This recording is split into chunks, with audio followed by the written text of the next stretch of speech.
Hello, my name's Tom Brogan. Welcome to Short Attention Span Theatre. Now, normally I get on stage a few seconds before the show starts and I ask you all to turn off your mobile phones and let you know that there will be an interval and there will be a bar to buy refreshments. Well, obviously this show is a little bit different. We decided to do an April show and put it online. You're about to see 6 actors performing 6 monologues. The show is completely free, though we do have a Ko-fi page which you can donate if you like. We would like you, if you do enjoy the show, to sign up to our newsletter, which you can find on our website, shortattentionspantheatre.co.uk, and you can find out more about what we're up to on our Facebook, Twitter and Instagram pages. So please, enjoy the show.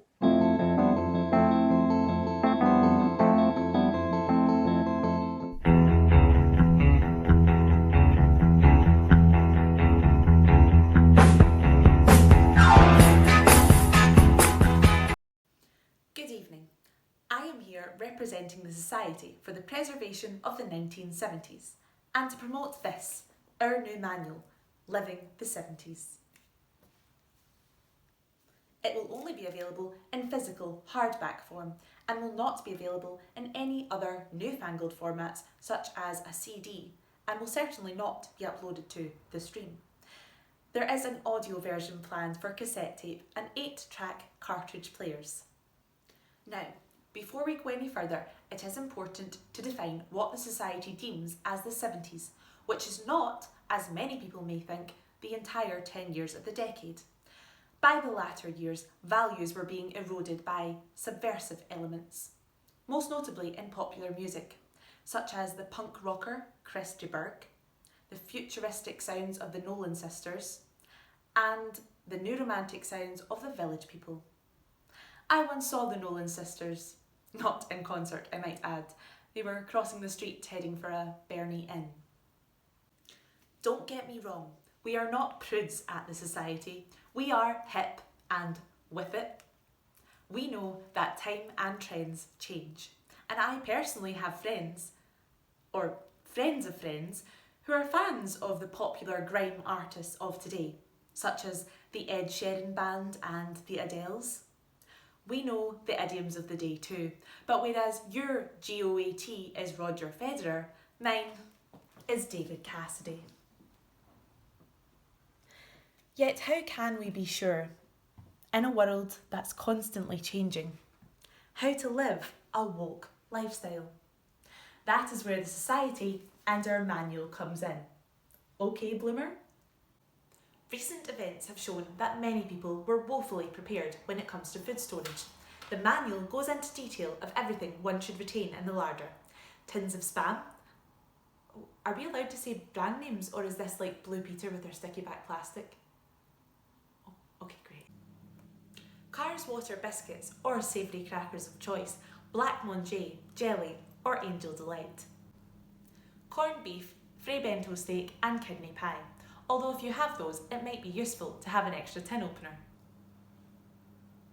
Quality tinned fish like sardines and brine, Vesta chow mein and beef curry. Go on, treat yourself, get both. Just some examples, much more in the chapter What's That in the Larder, Auntie Baby Jane? For those of you with refrigeration units, we suggest fish paste, and if you can get your hands on it, some tasty brawn. Obviously, these could be consumed in the same seating, and that is considered in the dinner party section, along with hostess trolleys. We get many questions about food, such as how do we replace French sauces from the typical 70s supermarket basket? The answer is you don't have to. Simply use the plethora of British sauces available, such as applesauce, gravy, salad cream, ketchup, and its cousin, brown sauce. Not forgetting the 3 classic custards, chocolate, regular and pink. We celebrate the great chefs of the 70s, from the Galloping Gourmet at the early years to Delia Smith at the later end. And where would we be without blessed Delia? You can boil an egg. Who knew? Genius. And of course, towering above them all, the colossus of cookery, the late, great Fanny Craddock. I have all her books because you can never have enough Fanny. We have celebrities describing their favourite foods of the period. Liverpudlian comedian John Bishop loves jam butties, but only those worked by the Diddy men at the Naughty Ash mine, circa 72 to 73, the finest vintage known to man. My personal all-time favourite meal would be a starter of prawn cocktail, followed by a small Campari if I'm feeling naughty. A main would be toad in the hole, using fresh, whole and seasonal frozen vegetables. I would also have a large slice of proper white bread and a large knob of butter. For pudding, I'd have spotted dick with custard of choice. The 70s were great years for film and television. From Hollywood, we had The Exorcist, about a mischievous little demon, The Godfather, a heartwarming family comedy about Italian-American businessmen, and The Swarm, possibly the greatest film ever committed to celluloid. In Britain, we had the wonderful Confessions films, including my personal favourite, Confessions of a Taxidermist. There is simply too much choice for the modern consumer on television these days. At the Society, we encourage people to only watch BBC One, BBC Two and ITV, never viewing anything before 11 AM or after midnight. You knew where you were with television in the 70s, especially US imports, where there was always a character called Steve. Adventure films had to have an earthquake, a volcanic eruption, or someone falling into quicksand. Animals were far more intelligent back then, be they dolphin, collie dog or kangaroo. They could tell you that Jimmy had fallen down the mine shaft. I don't see that happening on Emmerdale Farm. It is scientifically proven that Skippy the bush kangaroo could recite pi to 17 digits. Fact. He'd also smash your face in if you disagreed with him. Fashion is fully covered in the manual, from stylish and versatile men's safari suits set off by a cravat to the essential fabrics of ladies' wear, such as a polyester and nylon frocks, slacks and tank tops. Be it mini, midi or maxi, we don't skirt around the subject. Just look up skirts in our easy to understand index. The 70s wasn't all indoors, of course. Why not get outside and play on your space hopper, chopper or chipper bike? Or why not take a drive to the seaside in your top-of-the-range Morris Marina? And if you got wet and had to return indoors, you could play Spirograph, Mastermind or Colditz. Yet you might find there is that one player that will only join in if he can be the Nazis. Personally, I could never get enough of my clackers. And if you didn't have your own, you could ask someone else to play with their clackers. Ah, the 70s. What a time to be alive. Yet the Society isn't just for the old fogies who lived it. We invite younger members who can help keep the funk groovy. In line with the ethos of the Society, we cannot accept electronic payment for membership and only accept payment in the following currencies: guineas, Findus crispy pancakes, chicken in a basket and flares. Thank you and good night.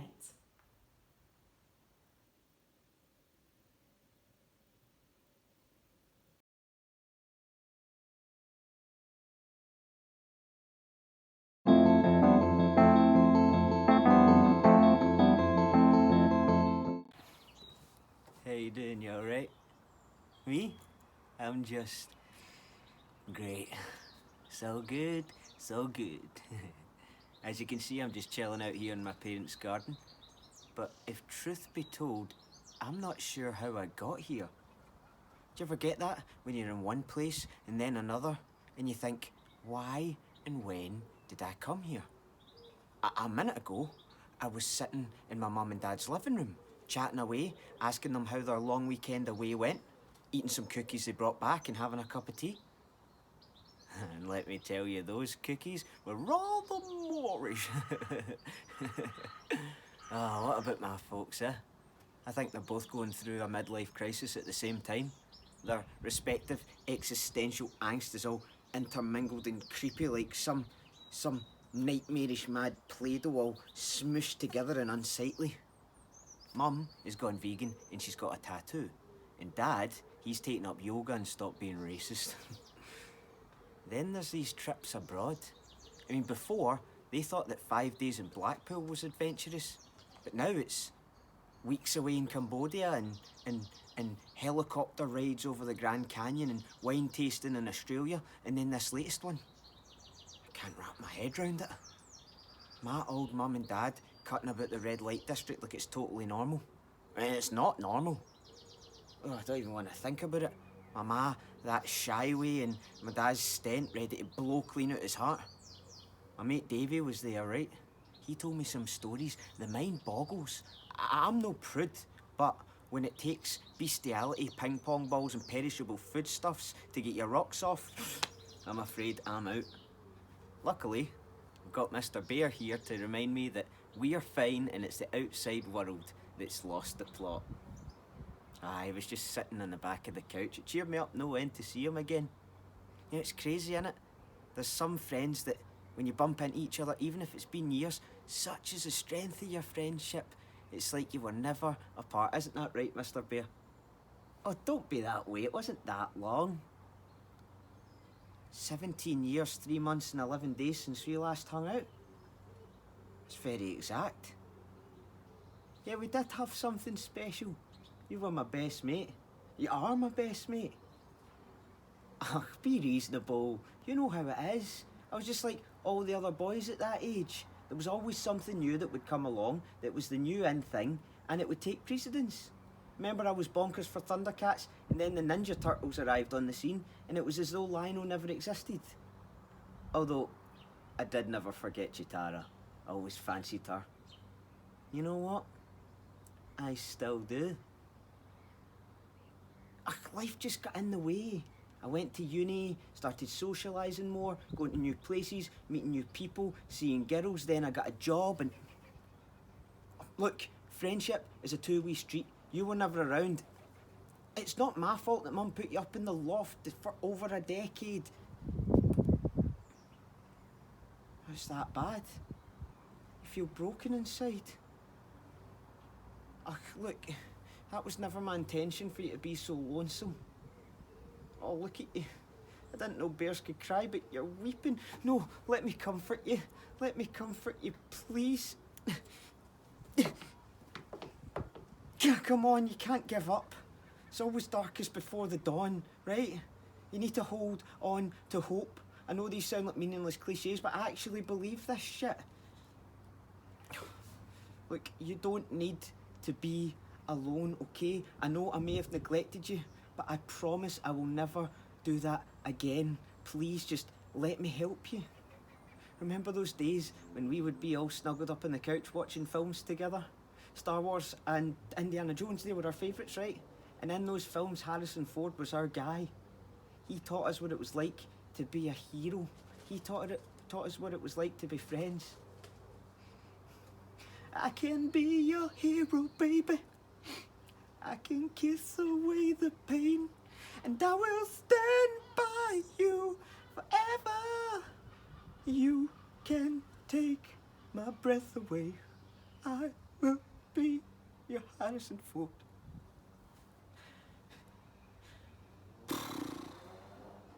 Could fucking murder a bacon sandwich.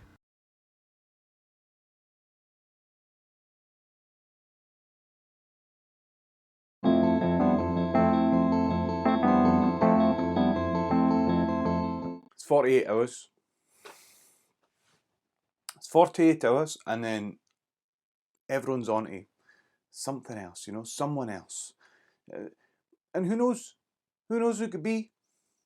TV presenter who made some racist remark or something, or a politician who's spoken ill about someone in dire straits, or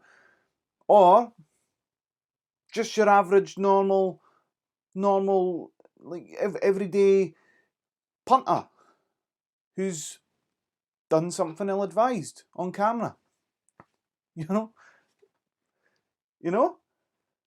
This is the problem, right? We're all so happy to define someone by their worst moment, their snap comment, their least carefully thought out action. It doesn't define who you are. You know? I mean, not always, anyway. Yeah. Right. Look, I don't want to... How do you want me to start? Here's the top 10 good things I did this year, right? Number 1. Kilt walk.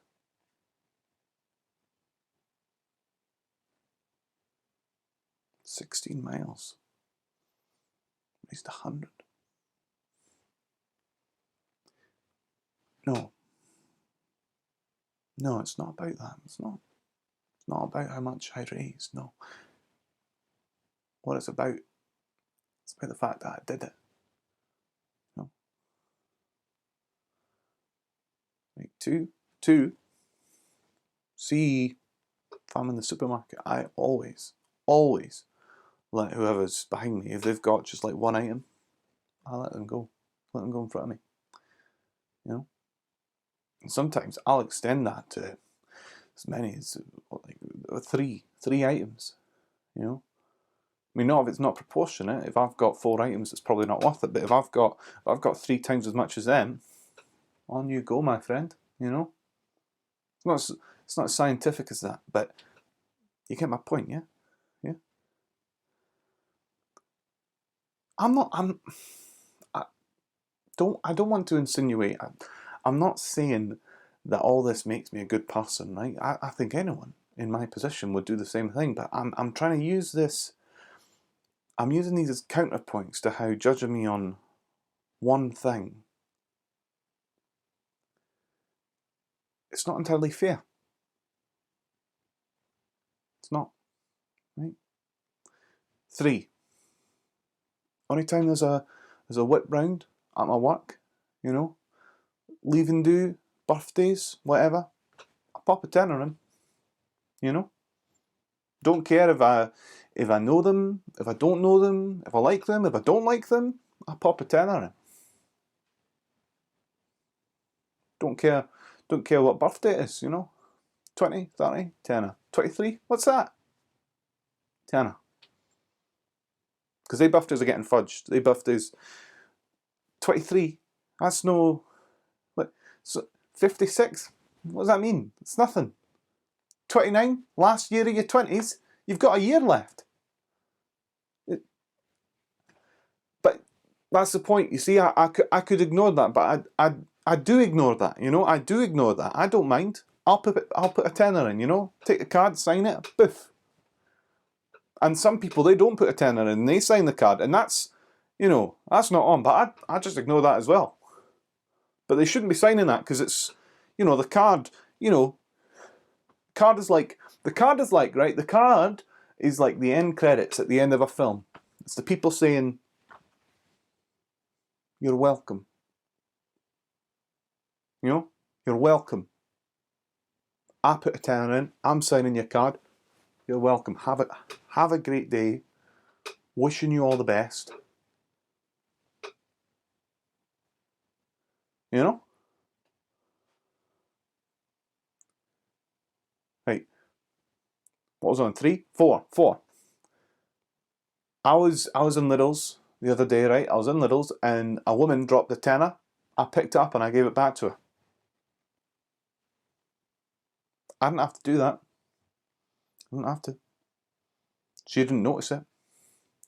And actually, when I gave it back to her, she didn't thank me. And I wish I'd not given it to her. I wish I'd not given it to her.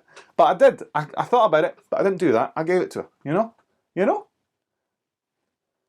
5, I always pay into the local cinema. Always. Even though they don't have anyone on the door, they don't check your tickets when you go in. I could just walk in if I wanted to, but I don't. I don't just walk in. I pay in. 6, you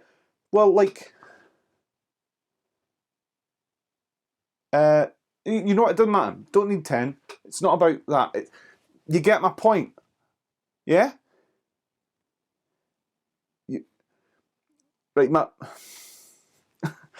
point is, right? My point is, judging someone on one thing isn't right. You know, no one is interested in nuance in human behaviour. You know, nuance. Nuance. No one is interested in nuance in human behaviour these days. You know that they're just not. People aren't just one thing. You know, all cat people are this. All dog people are this. It's not like that. It's not black and white. You know, there's shades of grey. There's shades of grey. Like the book that I gave my mum, and It's not like the book that I gave my mum. There's no... But there's shades of grey. It's no my point. My point is, you can't just judge someone based on that one thing that goes... the viral video that goes on the net and it goes wild, and and what business does it have doing anything outside of the internet? Why is that transcending the internet? My Aunt Eileen couldn't turn on a computer, let alone a router. She doesn't know what an email is. So why is she calling me up saying, Robert, why'd you throw that man down the stair? I didn't throw him down the stair, Eileen. I threw him out his wheelchair. I tipped him. I tipped him out the wheelchair at speed. Yes, but it wasn't a throw, it was a tip. I just gave him a tip. Nothing more than that, right? It's just a tip. I regret it. Of course I do. I knew I did wrong. I hope you don't think I went to bed that night thinking I'd done good. And I don't need retweets and petitions and memes and radio phone-ins to tell me about that. I knew before his hip hit the concrete, The ironic thing is, the only reason that kid took his phone out was because of the way Archie was behaving. Shouting and calling me names. I thought I spotted something going on, but I had too much going on to deal with, So I was...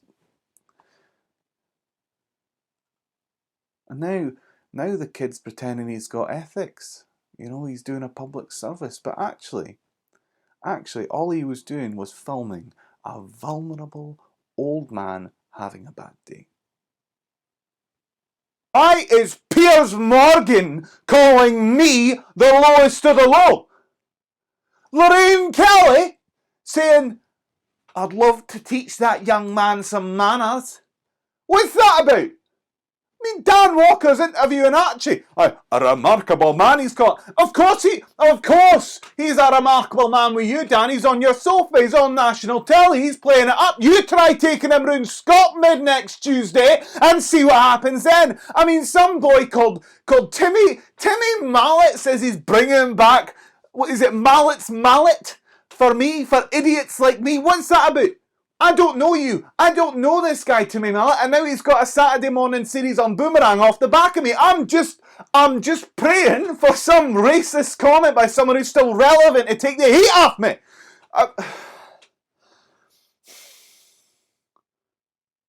It's a stressful job, but you're professionals and get you through. Most days it gets you through. One day it didn't.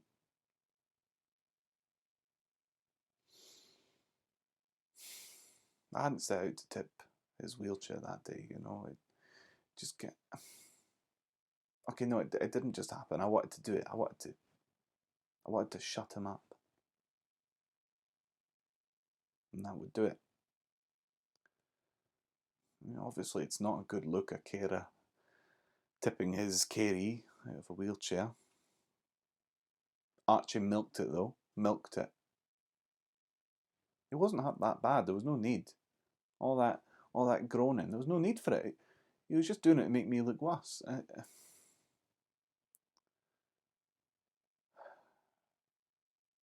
who was it? Who helped Archie back into his wheelchair? Yanked him up and threw him in the wheelchair. Yeah, it's a bit more accurate, but it was me. It wasn't any of them passers-by. It wasn't that boy who filmed it. It was me. It's not losing my job that hurts. I get that, I do. I get that. It'd be hard to put someone else in my care. But it's this circus that just keeps going on and on. I just want it to end. I want to go get a job where I don't have to care for anyone and move on with my life. But it's not just one moan, it's not. It's months and months and months and months and months of moaning and griping and complaining and putting up with all the snide comments. Oh, why are you doing this job? It's a woman's job being a carer. Oh, what? Why am I doing this job? because all the women had a meeting and they agreed not to work with him because of his attitude. The same women who are messaging me now saying that they understand, they get it, you know. I mean, publicly they can't say anything. How could they? You know? But privately, people, they understand, you know? They do.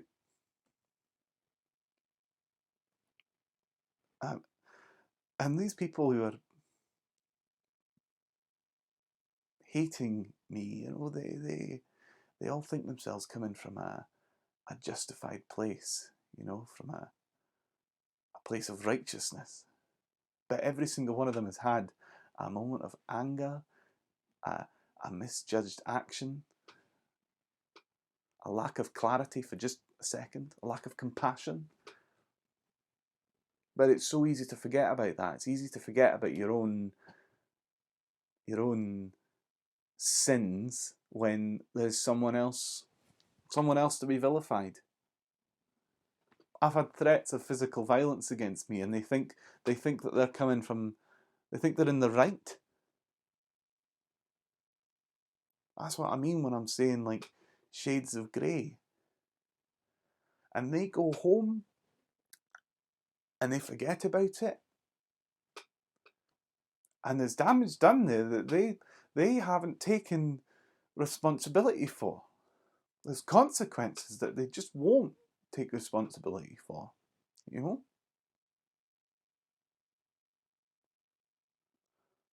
I was reading, I'm going to just give me a sec, I'm just going to...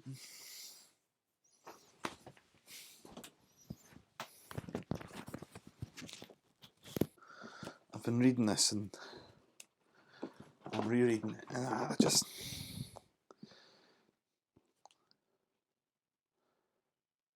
the quality of mercy is not strained. It droppeth as the gentle rain from heaven upon the place beneath. It is twice blessed. It blesseth him that gives and him that takes. 'Tis mightiest in the mightiest. It becomes a throned monarch better than his crown. His sceptre shows the force of temporal power, the attributes to awe and majesty, wherein doth sit the dread and fear of kings. But mercy is above the sceptred sway. It is enthroned in the hearts of kings. It is an attribute to God himself.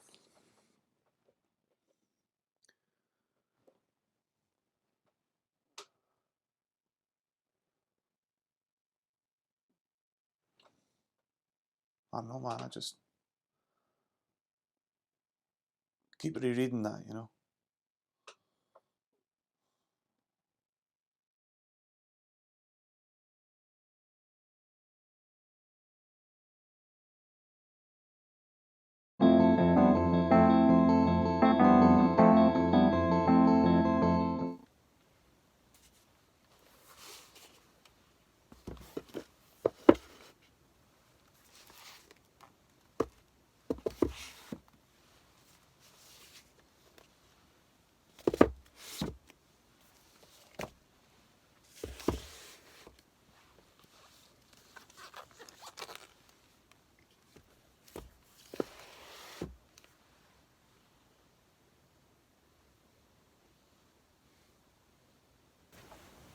See them? I built them. I made them. I mean, not made them.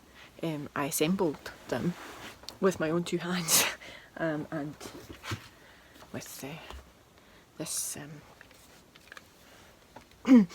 Yeah, there's a lot to be said for a simple screwdriver. So, anyway, it took a while, but there they are. If Danny was here, he would have probably built them, and I would have probably let him, because what with him being a man and all. Yeah, we broke up about a month ago, now. It was weird because he never properly told me that we had split up. He just unfollowed me on Twitter and blocked me on Facebook and deleted all the pictures of us together from his Instagram. And I said to him, it would have been nice if you could have maybe sent me a text, but apparently he thought that would be a bit impersonal. See, because I'm actually old enough to remember when, if you were breaking up with someone, you would get a cardboard box and you would go and collect up all your stuff. Your CDs, your clothes, your straighteners, your pictures, in actual picture frames. Not just stored on some kind of SIM card. And then you would sit on the bus with your box on your lap, filled with the scraps of what you thought was your relationship, and you would have a wee cry up the back of 62. And it's not that it was less painful, but at least it was something solid. Something that you could touch and hold. It's not that you were just some hologram in cyberspace that could just be deleted. At least it felt real. At least you had permission for your pain to feel real.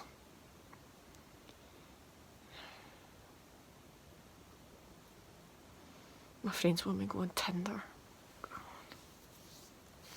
And they keep saying, well, it's better than some creep chatting you up in a bar. But is it really? Some creep just swiping left because they don't find you attractive. Is that actually better? At least in a bar there's alcohol. There's lots of alcohol if you want to numb the pain of the rejection or let you pretend it never happened at all. I don't know if there's even any viable pictures of me I could use on Tinder. I mean, I'm not big on selfies and filters and all that shite.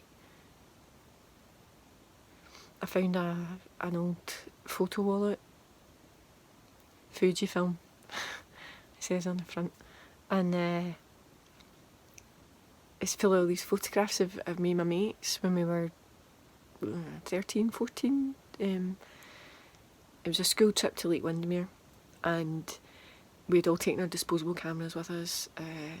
The younger people in the audience don't need to Google that used to be a thing. And God, you should see the messes. Oh, huge poodle perms and plukes, of course.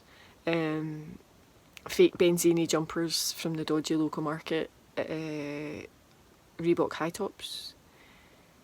New Kids on the Block t-shirts. I mean, it is genuinely quite tragic. We look such a state.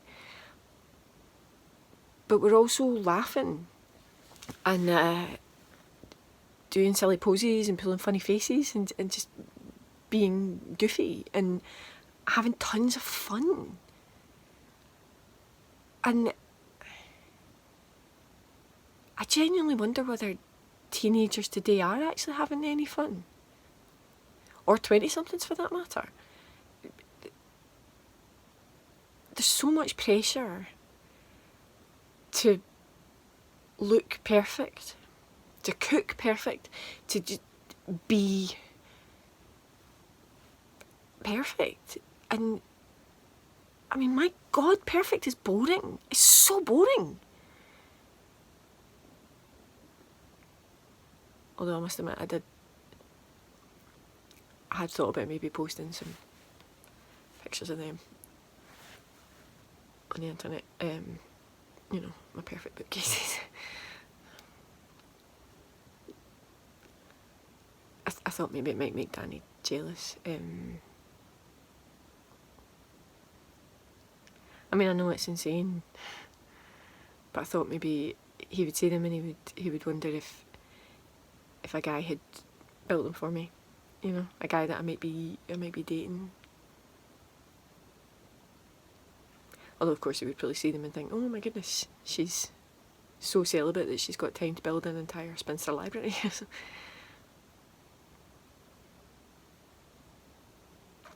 course, the problem ultimately is I think he probably wouldn't really care either way. So.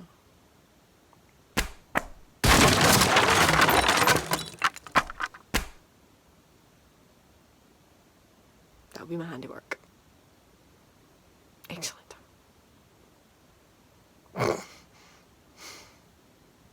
So much for having an Instagrammable life. Well, like I said, perfect is boring, you know? And I think mistakes are a lot more fun. And as far as mistakes go, this is one of mine. So that will be going on eBay pretty much straight away. Don't worry about me. I'll be fine. No, it will, because I've still got the box. So.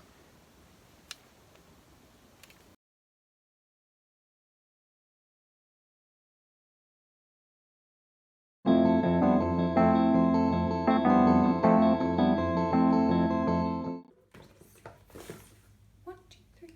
Perfect. Oh my god. You'll never guess what's happened. Honestly, this is the best thing ever. So I was on the phone to my mom this morning, right? You know, the usual updates. Knitting with Carol and Anne and like her daily walks with Dad, whatever. She was asking what I was up to and like how the jewelry business was going. So I said to her, we're doing okay, but you know, orders could be better. We're trying to improve the business, blah, blah, blah, blah, blah. She said we should try and expand our range and include matching sets for our necklaces. And that if we wanted, she could knit some for us. Can you imagine? Knitted ones. I was trying so hard not to laugh, so I said, no, we're okay, we're just gonna stick to our design for now. I think our customers would be very relieved to hear that. But then she was like, I was talking to my friends about your business, and they're all really happy to place some orders. Yep. I know. They want to buy necklaces. This is a fucking disaster. I panicked, okay? Like, I tried to change the subject, but she wouldn't stop talking about it. I just didn't know what to do. I'm sorry, I had to come clean, okay? It was gonna come out eventually. So then I had to patiently explain to my mom that the giant beaded necklaces she's found stacks of in my room last time she was here were in fact anal beads. Can you even imagine this conversation with your mom? I'm just glad I'm not the one having to tell Dad. Oh, she exploded. I was like, oh, here it goes. She was like, oh, what you're doing is a disgrace. Why didn't you tell me? What will people think about you? I said, I don't care what people think about me. Because we're all human and it's perfectly normal to want to enjoy sex either with someone or with ourselves. She hung up. Honestly, she was being totally ridiculous. But then she phones me back and asks me what anal beads are. She literally asked me what an anal bead was. How the fuck do you explain to your mother what an anal bead is? She asks me how much they cost. I stopped breathing by that point. But I will never, ever forget the next words that came out of her mouth. I can't unhear them. She said, I'll have one. And I'll get one for your dad too. She thought I didn't hear her the first time. So she said it again. Which was worse? Hearing it again. But then I thought about our business and how desperate we are for some of these orders, so I put her name down. Do you think it's weird my mom buys sex toys from us? Tell me honestly. No, actually, don't tell me. I think it's better if I don't think about it too much. Then, 20 minutes later, her friend Anne phones me. She wants to place an order for anal beads too, and some lube. She asked me what size it's best to start with. So I said to her, it's always good to start with a smaller one so you can get used to it and then you can build up on that. After that conversation, my phone rings yet again. And this time, it's Carol. Sweet, sweet Carol, and she orders 2. Plus, our 12-setting waterproof rabbit. That thing is ferocious. Honestly, I think my mom's been going around telling people about our business. My phone's been ringing all morning. I swear, we've had more orders for anal beads in the last few hours than we had in the last couple months. They're our best seller. I mean, I know most of them are being bought by my mom and her friends, but who cares? A sale is a sale. Oh, and our ball games evening nights are now completely sold out for the rest of the month. This is amazing. Oh, I forgot to tell you, your mom called. She signed up for our Pleasure Pack subscription and the newsletter too. She said she can't wait to get her welcome vibrator and lube. Look, yeah, I know this is a lot to take in, but I just got so excited. Amy, think about it. With all these new orders, we won't have to work from my bedroom anymore. We can actually get our own office space. Amy? Amy! Amy!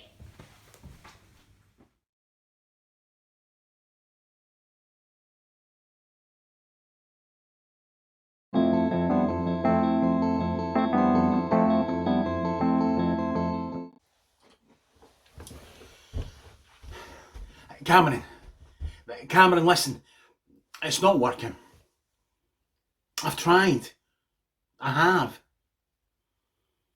Well, what more can I do? Ask him. There must be more to this than what he's telling us. No. He's too boring to lie. No. I'm definitely in the right place. He's worked here for years. Another branch? Oh, I never thought about that. Ask him. Yeah, no, I'm in the right place. So why is it not working then? How can he have tricked us? As I said, he's too boring to do anything like that. I'll put him on the phone. Simon, what's going on? What are you playing at? Oh, stop crying. Stop it! You're such a whinger. Now listen. Listen! What are you trying to pull here? I know you're upset. And of course, you're going to be in pain. But the sooner I get this done, the quicker it's over for all of us. That's what you're worried about? Getting into trouble by your boss? Fuck your boss! If anyone is going to get into trouble, it'll be me. But if you hurry up and tell me what to do, then that won't happen and you can get to the hospital. Don't play that card, Simon. Don't bring her into it. That piss used to work, but it won't work now. Oh, aye, golden balls, aye, very clever. Shame she's still no around, you know? Like, for you to make out that I'm the bad one to save your skin. Oh, aye. Well, maybe it's because of that I'm the bad one. Have you ever thought of that? You're a fucking sook. You always have been. You're a No, you shut up. Don't tell me you shut up. Shut up, Simon. Simon, shut up. Simon, you're a wee prick. Are you listening to me? Are you there? Cameron, what's the wee fuck up to? He said what? Oh, I wish I was there. I'd batter 10 bells out of him myself. It's long overdue. I know we don't have much time, but no one's coming looking for me, so let's just chill the fuck out. Everyone thinks I'm him, which is actually fucking insulting, but at least he now has a purpose in my life. Why did I hate him? Oh, no, I don't hate him. I just want to fuck him over. Why? Ask him. Ask him why. He said what? Little prick. Aye. And you tell him that's only because he was too boring to be of any interest, so no one took any notice of him. Oh, look, give him a slap for me and tell him he better tell us why this isn't working. Of course I've tried that. Hold on.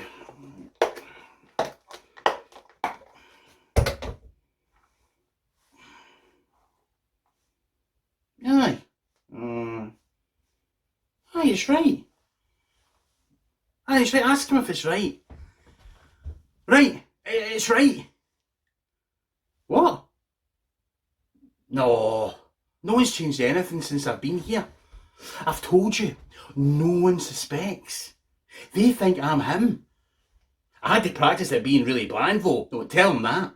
Bland has got me through this. Hey, can you hear me, Simon? I had to make myself really dull to make people believe I was you. He said, what? Cheeky fuck. Tell him after this I'll take the other one. I'd try myself. Good idea, Cam. Good idea.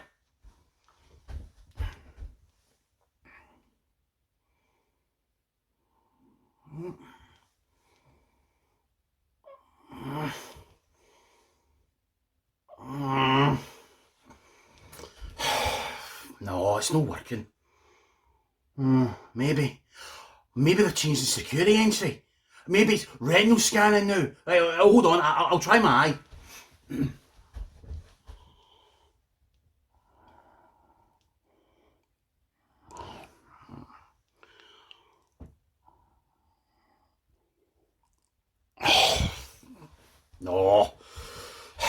No, it's not it. Doesn't work on eyes. I tried both eyes. Aye, we've both got the same coloured eyes. We're identical, aren't we? Aye. Same eyes being twins, but fingerprints are different. They're the only difference between us. Well, that and also the fact he's a boring prick and was a mummy's boy, and I'm not and wasn't. Look, tell him if I don't get into this vault sooner away, I'll take more off him. Of course they'll believe I'm him. As long as I stay in the character of being a mind-numbingly dull, useless cunt. And he's the manager.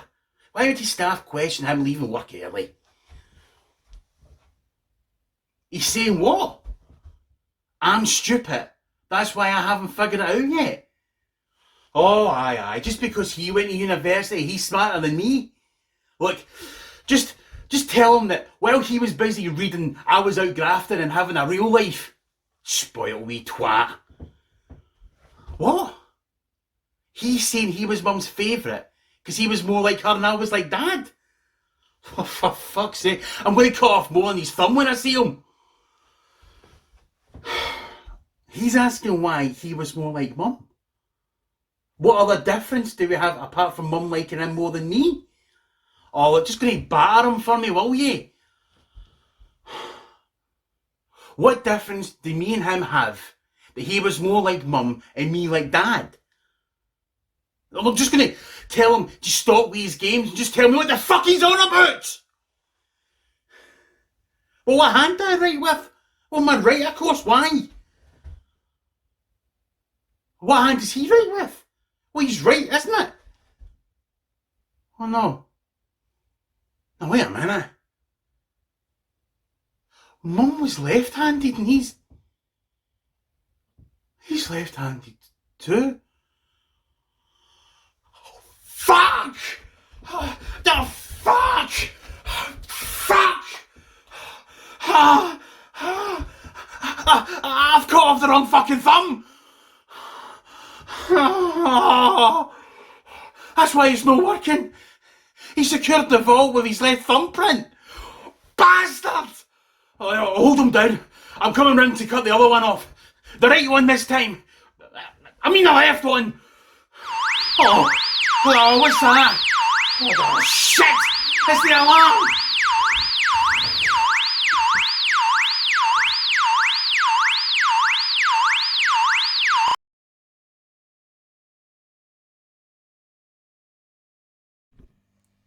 Here we go. Happy recording.